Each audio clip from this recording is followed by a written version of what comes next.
7 septembre 2017, bienvenue en résumé.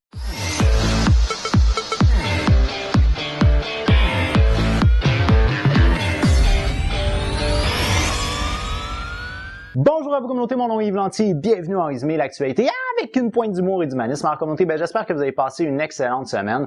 Moi, ce que je dois dire de mon côté, première des choses, j'ai une annonce, c'est-à-dire que fort probablement que pour les semaines à venir, mes vidéos ne seront pas en ligne le jeudi, peut-être même bien le mercredi, des fois le jeudi, ça va varier. Alors je vous invite à aller sur ma chaîne YouTube, plus particulièrement sur ma page d'accueil et d'activer les notifications, donc d'activer la petite cloche. Pourquoi? Parce que je sais pas exactement quand je vais mettre mes vidéos en ligne. Alors en gros, ce qui arrive, c'est qu'au niveau de mon travail, on ne respecte plus du tout ma demande d'avoir congé les jeudis et je vois que la majorité de mes congés devraient être les mercredis. Alors c'est possible que ma capsule bouge. Maintenant, je vais essayer quand même de respecter les jeudis du mieux que je peux, mais ça se peut qu'il y ait des semaines que je sois juste pas capable de le respecter. Alors activez la petite cloche communauté, question de savoir c'est quand que je mets mes vidéos en ligne. Maintenant communauté, j'espère que vous avez passé une excellente semaine. Moi ce que je dois dire, c'est que ça a été une semaine plutôt ordinaire ici à Montréal. D'abord, la première des choses, c'est qu'il n'a pas fait beau du tout la semaine. Alors en gros, ça a été nuageux pratiquement toute la semaine. Alors c'est vraiment pas quelque chose qui est agréable et c'est surtout quelque chose qui est difficile sur le moral. Et en plus de ça, ce que je dois vous avouer communauté, c'est au niveau de ma vie personnelle, mais quand même, c'est que je suis pogné en ce moment dans une espèce de nœud institutionnel. Ce que moi j'appelle un nœud institutionnel, en gros, c'est une espèce de blocage qu'il y a au niveau des institutions qui fait que personne ne sait quoi faire. Alors, il n'y a aucune réaction de qui que ce soit et ça engendre des désagréments pour moi dans ma vie privée. Alors, en gros, ce qui est arrivé, c'est que il y a de cela environ une semaine et demie ou 2 semaines, j'ai été arrêté par la Sûreté du Québec sur la voie d'accotement de l'autoroute transcanadienne. Alors, ce qu'il faut savoir, c'est qu'ici au Québec, tu as des services de police pour chacune des municipalités d'importance. Les plus petites municipalités en ont pas, mais quand même. Et tu as ce qu'on appelle la Sûreté du Québec, c'est comme l'espèce de police qui est pour toute la province. Et c'est entre autres la Sûreté du Québec qui est responsable de la sécurité sur les autoroutes. Alors moi, j'étais sur la voie d'accotement de la transcanadienne et j'ai été interpellé par la Sûreté du Québec. Alors là, ce qu'ils m'ont dit, c'est que la raison pour laquelle j'ai été arrêté, c'est parce que j'avais exactement la même adresse qu'un gars qui avait pas le droit de conduire et qui avait à peu près mon âge, alors que pourtant le véhicule est enregistré à mon nom, puis qu'à chaque fois, depuis 2 ans que je fais mes rapports d'impôts, je mentionne que je vis seul. Et je vis bel et bien seul, je vis avec personne. Alors là, ils m'ont mentionné le nom, puis en gros, ce que je réalise, c'est que c'est un ancien locataire qui a juste pas fait son changement d'adresse. Alors on me dit que parce que ce gars-là a à peu près mon âge, puis parce qu'il a pas fait son changement d'adresse, donc il a la même adresse que moi, c'est la raison pour laquelle je me suis fait interpeller par la police.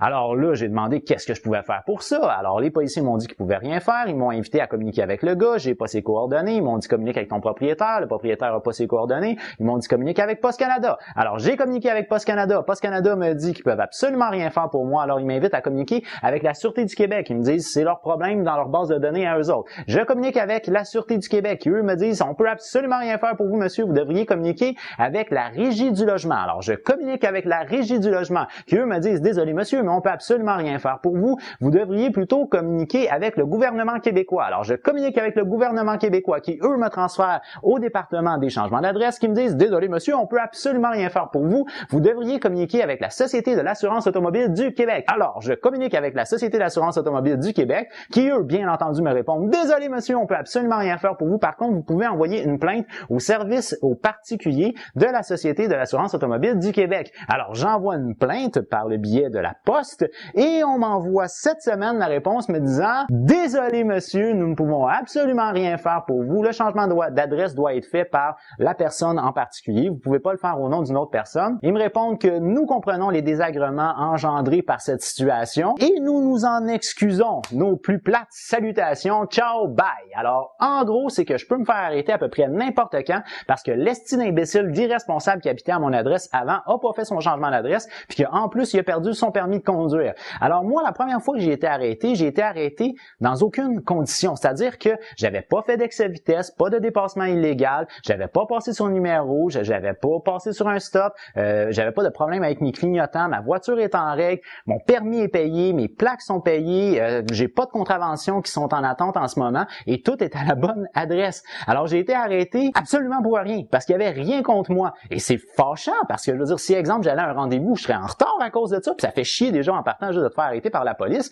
Si en plus il fallait que quelqu'un m'attende, j'étais mal pris à cause de ça. Ce qui m'amène à notre premier sujet, communauté. Alors mon premier sujet, c'est quelque chose qui a beaucoup retenu l'attention au niveau des réseaux sociaux cette semaine, c'est l'histoire de Alex Wubbels. Alors, qui est Alex Wubbels? C'est une infirmière de 41 ans qui travaille à Salt Lake City dans l'État de l'Utah aux États-Unis. Alors, c'est un État qui est dans l'ouest des États-Unis. Un très bel État, très montagneux, puis bon, bref.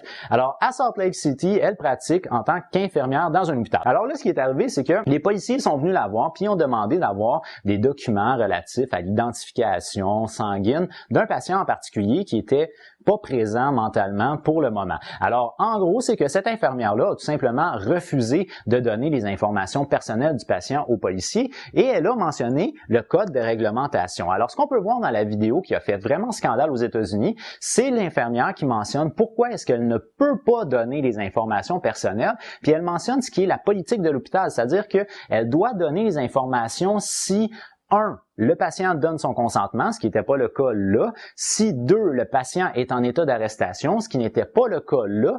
Ou si 3, la police a un mandat, ce qui n'était pas le cas là. Alors là, ce qui continue, c'est que la fille, elle parle, l'infirmière, elle parle avec le policier, puis j'ai l'impression que ça doit être quelqu'un qui travaille au niveau d'hôpital, qui est dans son téléphone, puis qui est en train de parler. Et là, la personne au téléphone dit à l'agent, désolé, vous êtes en train de faire une grave erreur. Et c'est à ce moment-là que le policier, on dirait qu'il comme pogne les nerfs, puis qu'il décide d'arrêter d'une manière un peu brutale la dame.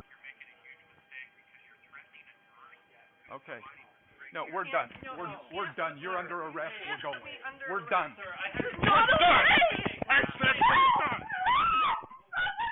Alors, en gros, il dit « We are done with this. You are under arrest. » Donc, on en a fini avec ça. Vous êtes sous arrestation. Il tasse le téléphone, il pogne la madame, puis il passe ses menottes. Alors, après cet épisode-là où l'arrestation est peut-être un petit peu trop brutale pour la situation, parce que la fille était parfaitement calme, on s'entend que, oui, elle résistait à son arrestation, puis je pense qu'elle était en droit de le faire aussi.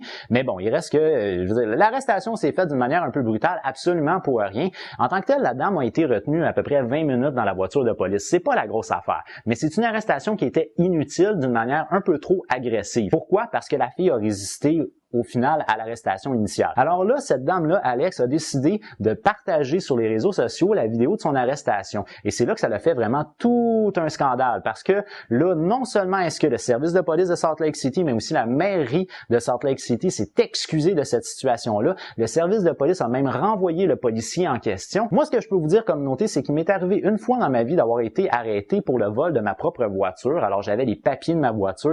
En tant que tel, c'est que les policiers ont eu un doute et ils ont considéré que j'avais volé. Ils m'ont jamais donné la chance d'expliquer quoi que ce soit, alors que pourtant j'avais fait une plainte à mon poste de police de quartier à peu près un mois auparavant parce que j'avais pogné des gens qui avaient sauté ma serrure puis qui étaient rentrés dans ma voiture. Et j'avais fait une plainte formelle, là, j'avais signé tous les papiers. Puis là, les policiers, quand ils m'ont arrêté, ils m'ont passé les menottes en ils m'ont embarqué et c'est après qu'ils ont fait les vérifications. Alors moi, en tant que tel, ça n'avait pas été brutal. Mais ce que je peux vous dire par contre, c'est qu'ils ne se sont jamais excusés concernant cette arrestation-là qui n'était pas légitime. Alors, dans la situation présente, non seulement est-ce que on a renvoyé le policier, mais en plus de ça, tout le monde s'est excusé de l'arrestation. Donc, ça a fait un gros scandale, mais je pense que ça finit quand même plutôt bien pour tout le monde au final. Maintenant, comme noté, au niveau international, une chose qui a beaucoup retenu l'attention, ben là, c'est les tensions, encore une fois, entre la Corée du Nord et les États-Unis. Alors, qu'est-ce qui est arrivé? C'est que la Corée du Nord a fait un essai d'une bombe XY. On savait pas trop c'était quoi la semaine dernière. Et cette bombe-là avait eu une répercussion, un séisme de magnitude 6. Fait que là, on a essayé de trouver c'était quoi la bombe qui avait été utilisée, puis on en vient à la conclusion que c'était une bombe H. Alors, une bombe H, c'est une bombe à hydrogène. Et la particularité qu'on a avec l'hydrogène, c'est que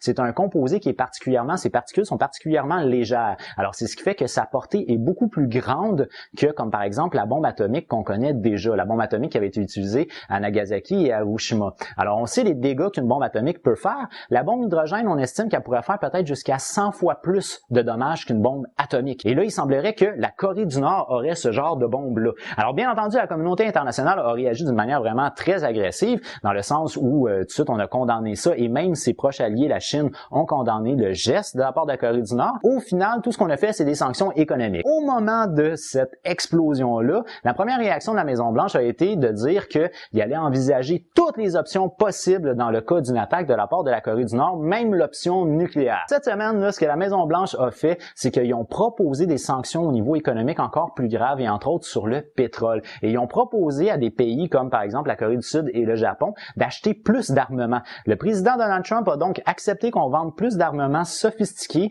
au Japon et à la Corée du Sud pour répondre au cas où la Corée du Nord attaquerait. Et il a averti que n'importe quelle partie de son territoire qui allait être attaquée, même l'île de Guam, allait avoir des répercussions très très fortes sur la Corée du Nord. Par contre, de scraper complètement la Corée du Nord n'était pas une option. Ce qu'on voit là et maintenant en ce moment au niveau international, c'est que la Corée du Nord s'isole de plus en plus. Et c'est ce qu'on avait vu entre autres avec la Libye il y a de cela plusieurs années, puis avec l'Irak également. Alors sous Saddam Hussein ou Muammar Kadhafi, les pays s'étaient complètement isolés sur un point de vue diplomatique et c'est ce qui avait permis aux États-Unis éventuellement de faire une intervention militaire d'importance, puis même d'avoir une coalition internationale pour attaquer. Alors malheureusement, c'est peut-être ce qui peut se passer avec la Corée du Nord en ce moment. Et les relations diplomatiques, c'est ce qui sauve le cul à l'Iran depuis plusieurs années parce qu'ils ont des bonnes relations diplomatiques avec beaucoup de pays dans le monde. Que là, on a deux cowboys qui refusent de reculer en Donald Trump et en Kim Jong-un. C'est à suivre, communauté. Maintenant, en guise de dernier sujet, communauté, on va se transporter au Royaume-Uni où un match Tinder a plutôt mal tourné, je vous dirais. Alors, en gros, ce qui est arrivé, c'est qu'il y a un jeune homme du nom de Liam et une jeune femme qui, pour l'instant, on connaît pas son nom. Du moins, j'ai pas cherché à savoir son nom, vous allez comprendre pourquoi. Il y a un homme qui s'appelle Liam et une jeune femme qui ont eu un match sur Tinder puis ont décidé de se rencontrer. Alors, pour avoir leur premier date, ils ont décidé de faire quelque chose et aller à l'appartement de l'homme pour garder un reportage, je crois. Là, on s'en fout un peu de ce qu'ils regardaient, c'est pas du tout ça l'intérêt. Ils se sont ramassés à l'appartement du gars en question et pendant qu'ils étaient à l'appartement, la jeune femme s'est pris comme de crampes au niveau du ventre. Elle a décidé de se lever et d'aller emprunter les toilettes pour faire ce qu'on appelle affectueusement un numéro 2. Lorsqu'elle est ressortie des toilettes, elle a appris la très grande nouvelle à Monsieur Liam, c'est le fait que ta bolle attire pas. Le tas de caca était resté pogné dans la bolle. La femme en question a décidé de prendre ce tas de caca-là, de le mettre dans un tas de papier de toilette et de le balancer par la fenêtre. Sauf que le problème, c'est que il y avait une double fenêtre. Qu'est-ce qu'une double fenêtre? Si vous avez jamais eu un vieil appartement, peut-être que vous n'êtes pas familier avec ça, mais ça arrivait effectivement dans les vieux appartements, c'est-à-dire que vous avez une première fenêtre qui, elle, vous pouvez l'ouvrir, mais que la deuxième fenêtre, c'est une fenêtre qui bouge pas, que vous pouvez tout simplement pas ouvrir. Alors, vous avez un espace qui est vraiment un espace très, très fermé. On parle de quelques centimètres entre les deux fenêtres. Lorsqu'elle a balancé son tas de marde par la fenêtre, ben, il a pogné dans la deuxième fenêtre, puis il a coulé jusque dans le fond. Alors, la jeune femme en question, semble-t-il que c'était une ancienne gymnaste amateur et alors elle a cru qu'elle serait capable de passer par-dessus la première fenêtre et d'aller chercher le tas de marde de par elle-même pour après ça aller le jeter dans le jardin. Eh ben non! La jeune femme est restée pognée entre les deux fenêtres et elle n'a jamais été capable de ressortir de là. Alors il a fallu que Liam appelle les pompiers pour que les pompiers viennent briser la première fenêtre pour sortir la jeune fille de là. Alors Liam a fait un fonds finalement pour ramasser de l'argent. Il visait le 200 livres sterling, pardonnez-moi, en termes d'objectifs sur GoFundMe. Puis finalement, il y a eu plus de 2000 livres sterling. Fait qu'il va pouvoir faire rembourser sa fenêtre. Mais malgré que lui, il se fait rembourser sa fenêtre, la fille ne se fera jamais rembourser son orgueil. Sur ça, communauté, pour moi, c'est déjà tout. Alors, je vous remercie beaucoup d'avoir regardé ma vidéo. Si vous l'avez aimé, n'oubliez pas d'y donner un petit j'aime. Si vous l'avez vraiment aimé, bien entendu, vous pouvez la partager. Plus que 500 abonnés d'ici la fin de l'année. C'est magique, c'est parfait. On peut y arriver. Alors, communauté, moi, je vous donne rendez-vous la semaine prochaine. Je sais pas exactement quand. Alors, activez la petite cloche, s'il vous plaît. Je vous donne rendez-vous la semaine prochaine. D'ici là, je vous dis, j'ai déjà hâte de vous voir. Out of the way! Good luck. Bye bye. Are you listening? Damn.